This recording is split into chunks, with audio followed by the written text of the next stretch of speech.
Today's session is all about responsibility centers and reporting segment. I strongly feel before discussing the topic responsibility centers, we need to have some background discussion that is about context so that we can connect this responsibility center um, meaningfully. So let's jump into the context.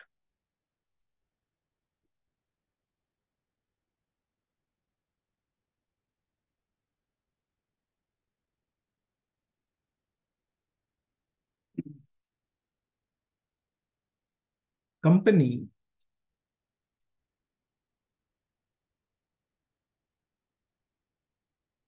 will be established with some vision, mission, values.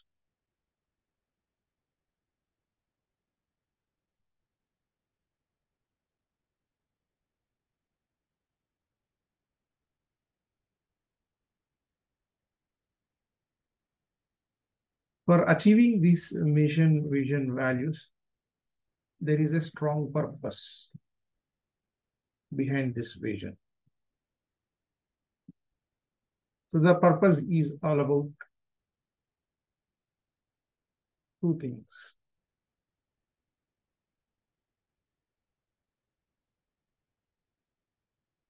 One is to increase the shareholder value and also increase the other stakeholders' value. Stakeholders here include uh, so society, employees, clients, customers, suppliers,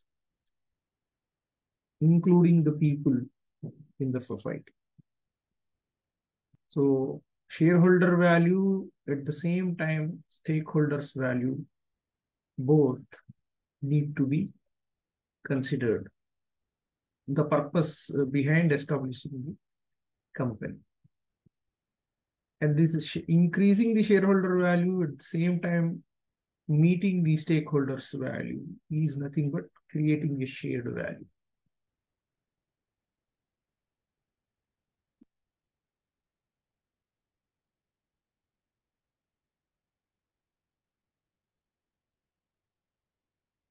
Okay.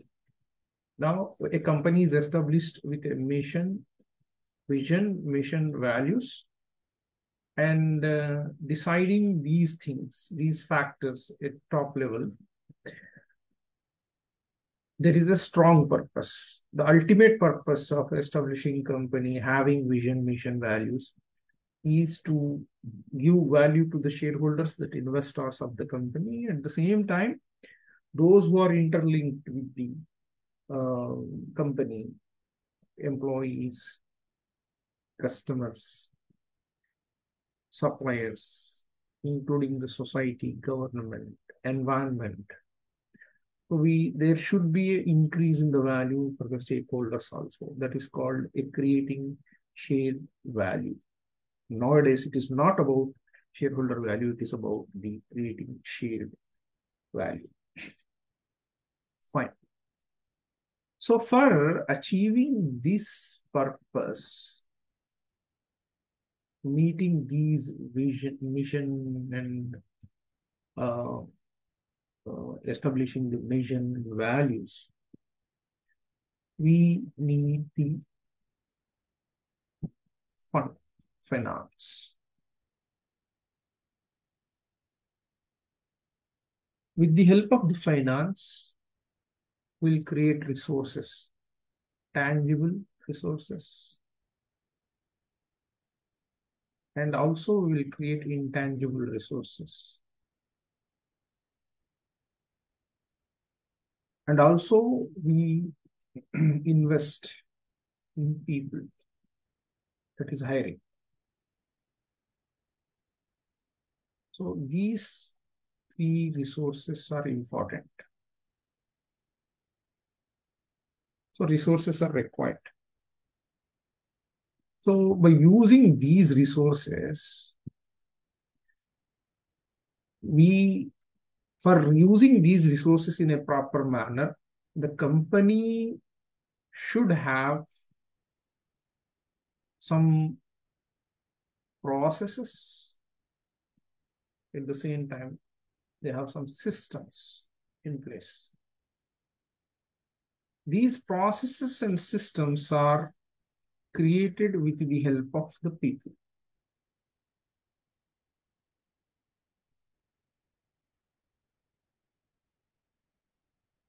So this part is nothing but organizational design.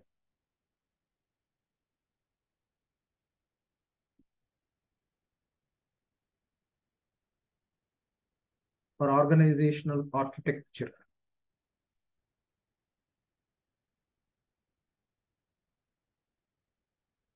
So if organizational design, organizational architecture is flawless, is efficient and effective, then only these resources we can use. We can acquire tangible and intangible assets, but we only rent the people. So the people intellectual capital should be converted into intangible assets. By using these resources and the processes and systems, we will either produce a product or we will do a service. Considering in line with the vision, mission, and values. And the purpose is to increase the shareholder value, yes, stakeholders value, shareholder value as well as the shareholders value. So the point is what here? Every company has tangible assets, intangible assets, and the people. The point is what? The people intellectual capital should be converted in tangible value. These intangible assets are important for us to improvise our processes, to improvise our systems, or to create valuable products or to give valuable services. That's where the internal controls plays a role and risk management also plays a role. So this is the important. That is, organizational design is very important. Organizational architecture is very important. So this is what the context. So now we will discuss about a little about what is exactly organizational design. What exactly the organizational design? So organizational design is all about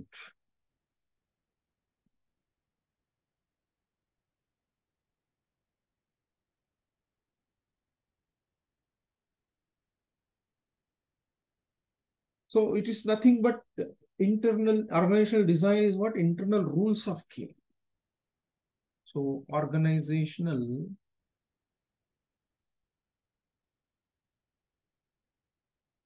design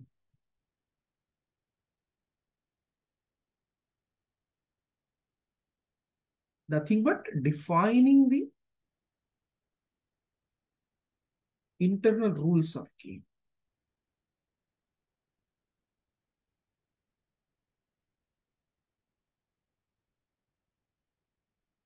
So it is nothing but organizational designing, nothing but a system for allocating decision rights.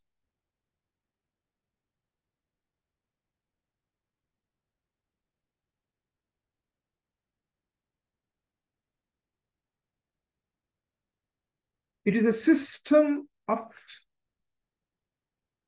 performance measurement.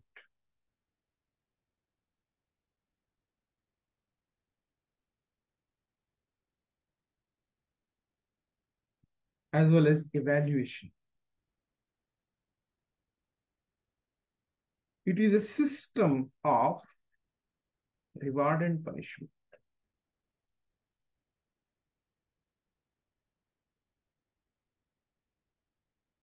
So allocating decisions right.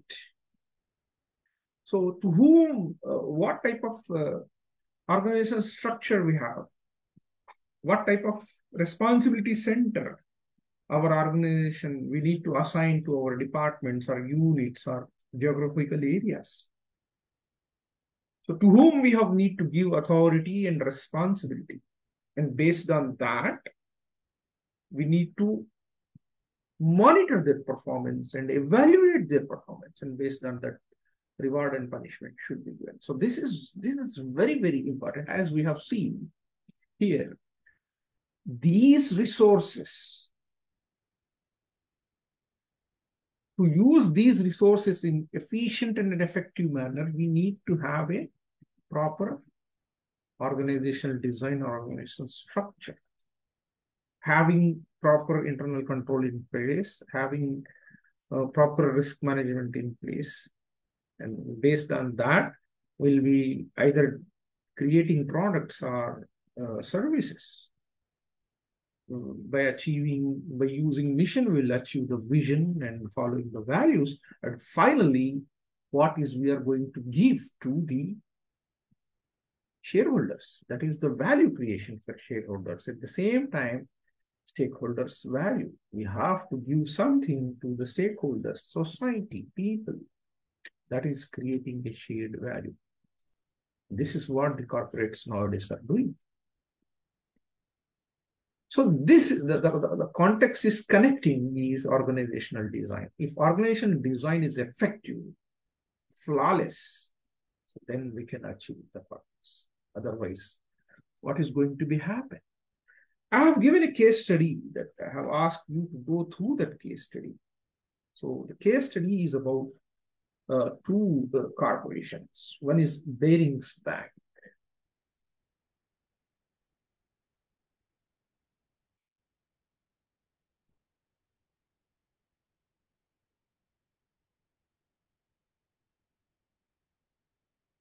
So already the details are given in the case study. You have to refer. I'm not going to repeat those things here. So what exactly happened?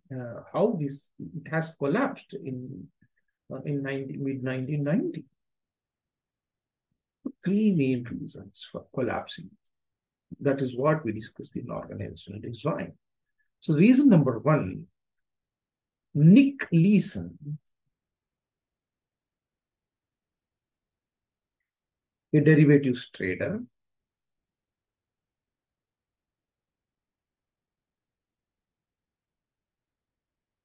was given a broad range of authority and responsibility.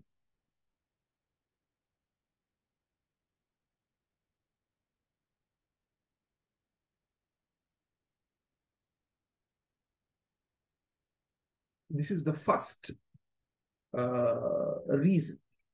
The second reason is gaps in this organization system. Gaps in system for evaluating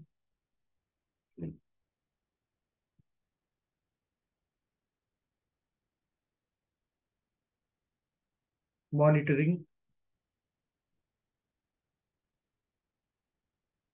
controlling employees. So Nick Leeson is a derivative trader, an employee of the Barings Bank. Full authority is given to him, full responsibility is given to him. Neither nobody is evaluated, the senior managers, and nor monitored in a proper way and controlled that particular Nick Leeson's activities. Finally, what also motivated Nick Leeson to take these big risks? Compensation system encouraged Nick to take big risks. Huge compensation.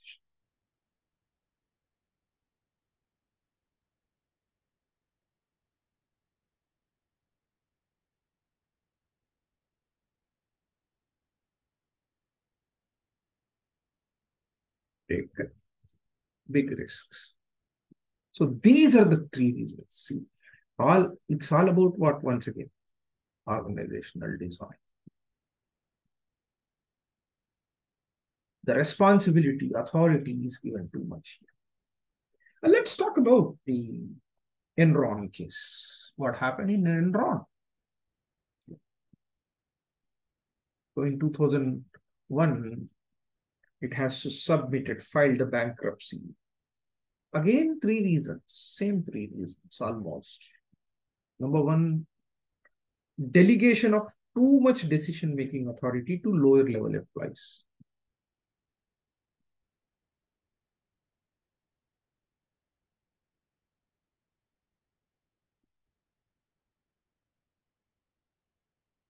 Too much decision-making authority to lower level employees without proper control. You just go through the case, please. I'm just discussing what are the reasons. The second reason is performance evaluation based on short-term earnings growth. It's not long-term perspective.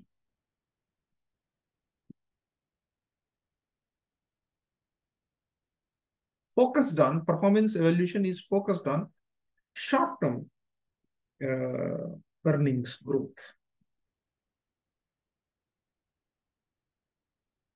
This is the second reason. And third reason, that's why people, lower level employees has taken and achieving their performance. They have the big risks. But finally, the third is huge compensation. Same. Both the cases are resembling. Huge compensation to top performers motivated them to take excessive risks. Huge compensation.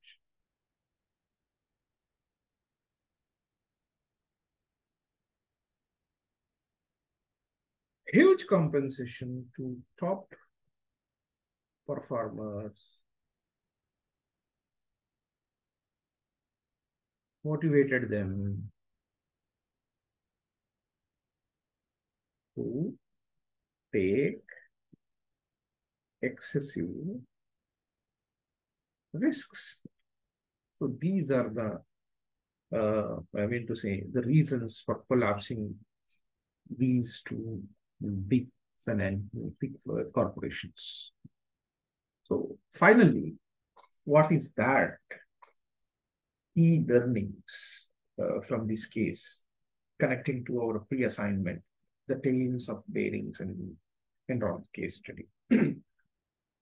So the important point is what? Same, organizational design does matters, as we discussed here.